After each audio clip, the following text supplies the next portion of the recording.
My name is Inspector John West. I was... Take your time, Mr. West. Deep breaths. You want a drink? Whiskey. Hold the rocks. Hold the rocks. Hilarious, Mr. West. Fuck you. My name is Inspector John West. I was the officer in command on the Party Hard killings. Can you describe to me exactly what the Party Hard killings were? They were a series of murders strung across the U.S. during the autumn break of 2000, exclusively taking place in and around house parties, rooftop parties, cruise parties, you name it. This guy was there, stabbing his way through the crowds. And what was the motive, Mr. West? This guy, he just wanted some peace and quiet. Maybe you should start from the beginning, Inspector. It might give us a better idea of where this all went so wrong.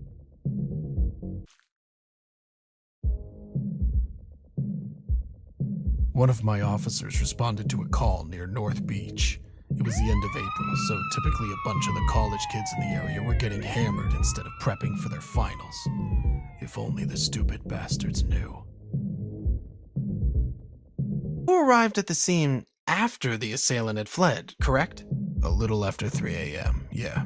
Were you aware of his current mental state at the time, Mr. West? His mental state?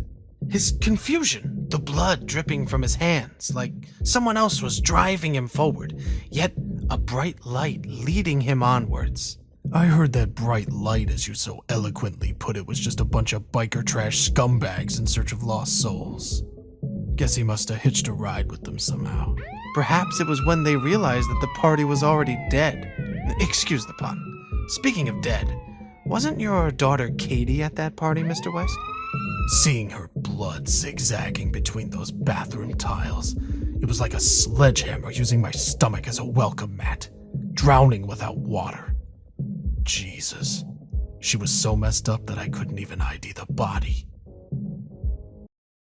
They took me off the case after what happened with Katie, but let's just say it was keeping up to speed by other means. Once the ranch massacre happened, my colleagues were more than happy to unofficially keep me informed.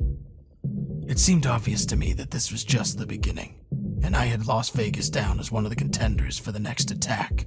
Of course, the problem is that Las Vegas is one hell of a landmass to keep a watchful eye over. The kicker is that he was spotted leaving the scene on a shuttle bus. A goddamn bus! So you're saying the perpetrator was calm even after what he'd just done? I'm saying this guy was a fucking psycho. Please, Mr. West, try to stay professional. You're a funny guy. Either way, still don't know how he evaded the entire police force descending down on him. It was like the devil was on his side.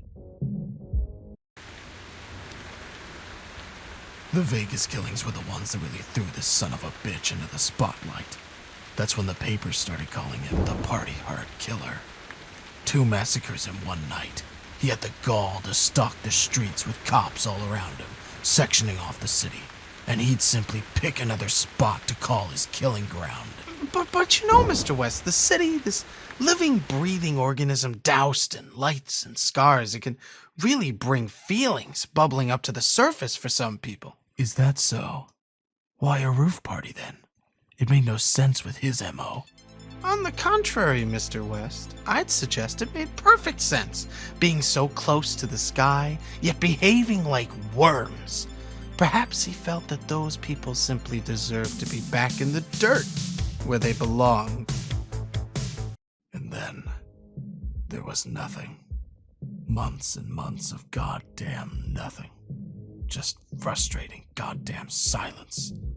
The shadow had swept through our lives and then hidden away like the yellow-bellied piece of shit that he is. Mr. West, please, let's stick to the facts.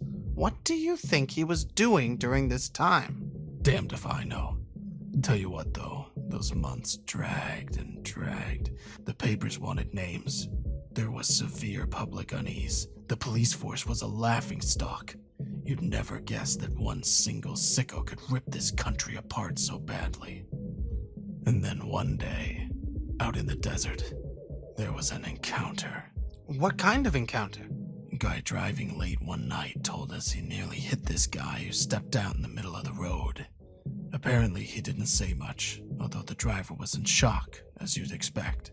He sort of just threw a flyer at the guy's feet. Said he needed help. Needed help? What kind of help? Said he needed a ride to a party on a boat. Ah, yes, I heard about the cruise liner disaster. Although I assume it wasn't the rushing water that killed those people, as the news had us believe. Sometimes it's easier to keep the people safe by shielding them from the truth. Yes, well, that's an interesting sentiment, although I'm guessing the people on that boat may have felt a bit shortchanged. Though while we're on the topic of truth, you were about to discover a truth of your own, am I right, Mr. West? The girl. Yes, the girl. Tell me about the girl, Mr. West. From what I understand, she'd been following him since he first began his descent to madness. Stalking him, perhaps? Label it what you want. Seems like she was a fan of his work. Wanted to study his methods, as sick as it sounds. She was always a troubled child. You seem to be well acquainted with our newly found heroine, Mr. West. And you know exactly why, you son of a bitch. It was Katie. It was my daughter. I didn't catch them in Miami. I didn't even visit the scene. Why was that, Mr. West? Tired, I guess. I'd been chasing this nut job for months by that point. And now that Katie was confirmed to be in his company, it was a lot for one man to take in. How did you think Katie was involved, Mr. West? She was always one to be driven by a danger, correct? It's a strange, fucked up situation you're in if you're hoping, praying that your own daughter had been snatched away by a madman. It was better than the alternatives. It must have crossed your mind that Katie was, in fact, the killer all along? It would have been clever, really, faking her own death to escape an abusive father. How was your relationship with your daughter, Mr. West? God damn you. God fucking damn you. I finally caught them a few weeks later, out in the middle of nowhere. His car just pulled up onto a dirt path. What was he doing, Mr. West? I'd been staring at photos of Katie every night for the last month. The ink had started to run off where I'd been pressing the corners so tightly. What was he doing, Mr. West? He was admiring his handiwork. I wouldn't worry, Mr. West. The chances are it's what she wanted anyway. To be one of his works of art, so to speak. Fuck you. I was ready to put a bullet in the back of his head there and then. It would have been so easy, so satisfying. It was what he deserved. What changed your mind? I'm a cop, Darius. The American people rely on figures like myself to uphold the law. Killing him would have made us one and the same. How very noble of you, John. Once again, fuck you. But you know, the world has a funny way of showing gratitude for such selfless acts. I assume you're referring to the blinding light that apparently engulfed your car. I still have no idea what it was, or what caused it. I guess this terror of darkness has somehow found a friend in the light. And of course, when I came to, I found my car had made a strong connection with rather incompatible foliage. Worse still, my back seat was devoid of serial killers. The Descent. A violent maelstrom. Nature has a way of bringing the most devious of minds back down to earth. And shortly after the Sawmill Massacre, our psychopaths succumbed to the outdoors, of all things. Really now, Mr. West, can we stop with the cliched storytelling? This isn't a tale from Narnia. How could you possibly know his motivations for being in that wood? Perhaps he wanted to feel closer to nature. Perhaps he was tired of killing. Just maybe he wanted to feel closer to his victims. All I know is, when the cops turned up to search the surrounding areas, they turned up nothing. And this was a place right out in the middle of nowhere, so it wasn't like he could have gone far. There was only one possible explanation. He'd managed to hitch a ride out of there. You think he called the paramedics himself? Well, it makes sense, right? Splatter yourself with some of the blood at a mass murder scene and the medics aren't exactly going to be picky about who they pick up. He's breathing, so you get him to the wagon ASAP. Of course, This particular victim was breathing a little too well for his or their own good. I guess they may be adding a new phrase to the ambulance protocol handbook. Never give drugs to a psychopath.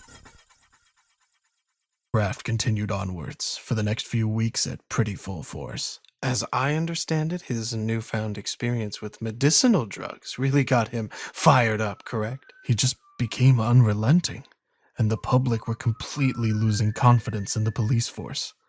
Well, no, they'd already lost all confidence. Now they were forming task forces and going out onto the streets themselves looking for him. He even had followers by this point, groups of people who saw what he was doing as some kind of means to a human utopia. We just couldn't keep up with him.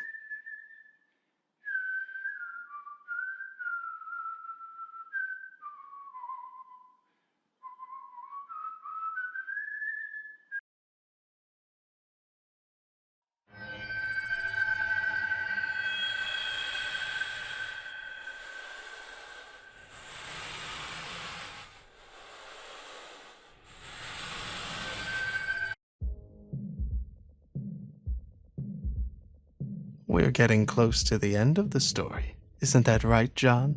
A bunch of his avid followers, his so-called party harders, were said to be holding a party down in the San Francisco subway after hours. And you heard about the party just in time to catch him. Is that correct? That's what I was hoping. What was your plan exactly? The last time you encountered this man, it didn't exactly swing in your favor. I knew exactly what I had to do. It was plain and simple. He had to be stopped. So tell me, John, did you find what you were looking for down here? You fucking tell me, Darius. You know, John, we're not really that different, you and I. You can make out like you're the heart of gold and I'm the malicious prick here, but you never really tried to stop me, did you? You say that like I had a choice. You always had a choice, John. You know that. You're not weak. You allowed me to do these things, John, and now you want to justify it all to yourself. Wash your hands clean of any wrongdoing. I'm not like you. Come on, John. Sooner or later you're going to have to admit it to yourself. You enjoy the rush just as much as I do. The splatter, the silence. Do they really deserve this? John, look around you. The world is falling to shit. These people, they don't realize how good they've got it. We're doing them all a favor. John, you just spent the last half hour sat here trying to convince yourself what we're doing is wrong. What have you learned? Someone needs to be thinking about the bigger picture, I guess. There you go, John. You get it now. Let it go. Come on, Darius. Let's go home.